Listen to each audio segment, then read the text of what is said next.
Блинчик смазываем творожным или плавленым сыром. Посыпаем укропчиком. Нарезаем на полоски шириной 2-3 см. Выкладываем шпротинку и закручиваем в рулетик. И у нас получается вот такая интересная закуска. Размещаем на блюдо, украшаем любой зеленью. У меня петрушка. Быстро, вкусно, необычно. На второй блинчик выкладываем шпроты полоской и закручиваем трубочкой.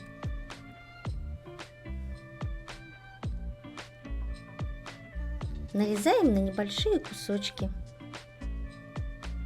На шпажку нанизываем зеленый лучок и помидорку черри.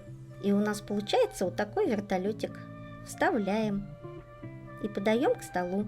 Оригинально, красиво и по-праздничному. Кому понравилась идея, ставьте лайки, пишите комментарии. Буду очень рада. Всем удачи!